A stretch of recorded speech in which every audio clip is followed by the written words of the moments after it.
Hello mga Inday, this is Inday Bea from Riyadh. So for today's cooking serye, mga Inday, we're going to cook inampalayahang manok.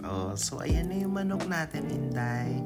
Kamatis, ampalaya na soak na natin sa water and salt. And gagamit tayo ng organic olive oil, fish sauce, at paminta.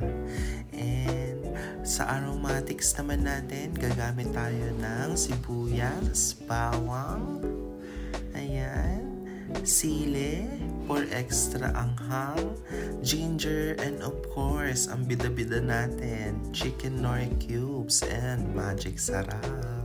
So, ayan lahat ang mga ingredients natin, Inday. Very simple. So, initin lang natin ang pan natin and maglalagay na tayo ng olive oil. Initin lang natin ng bahagya ang ating olive oil, mga Inday. So, ikalat din natin sa pan. Then, we will start na igisa ang ating mga aromatics. So, inuna natin ang bawang. Ayan, minahalo pang sili.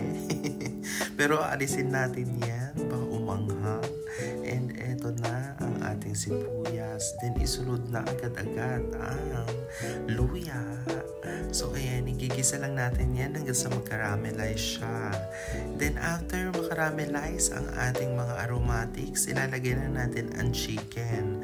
So, isasangkot siya natin yan hanggang sa mag-brown siya ng konti, no?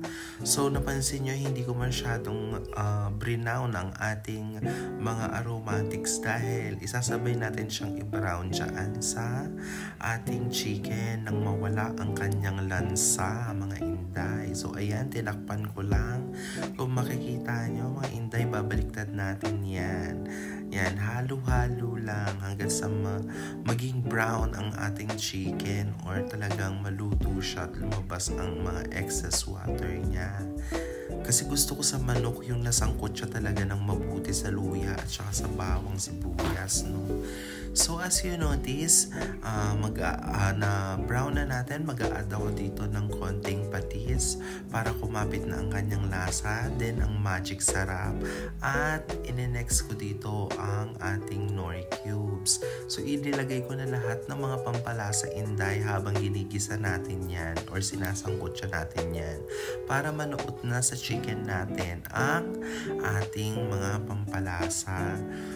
Personally kasi, mga Inday, gusto ko na talagang magisa ang chicken sa luya at saka sa mga pampalasa, no?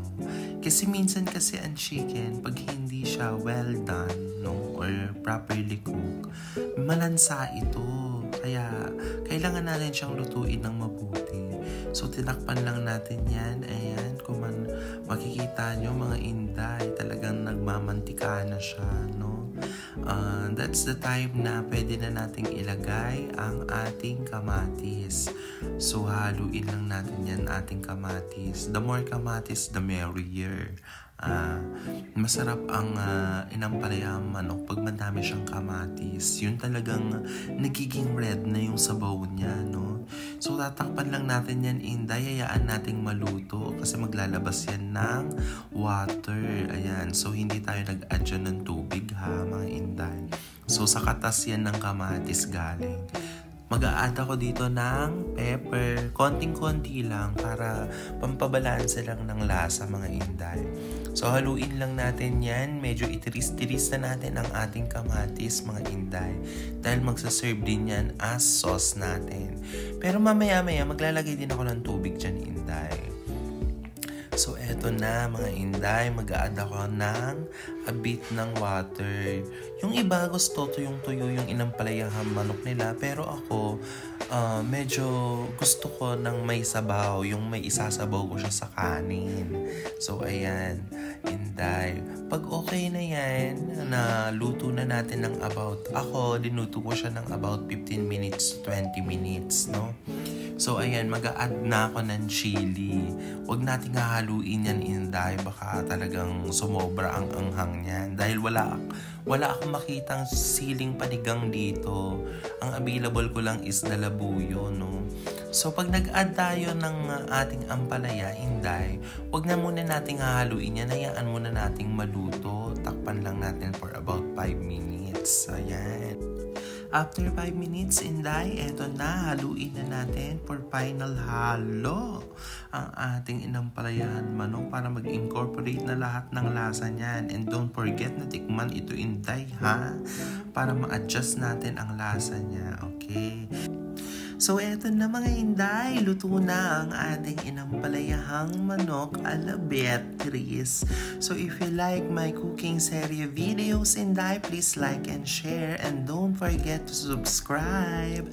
So once again mga Inday, this is Inday Bea from Riyadh. Enjoy my cooking series and bye!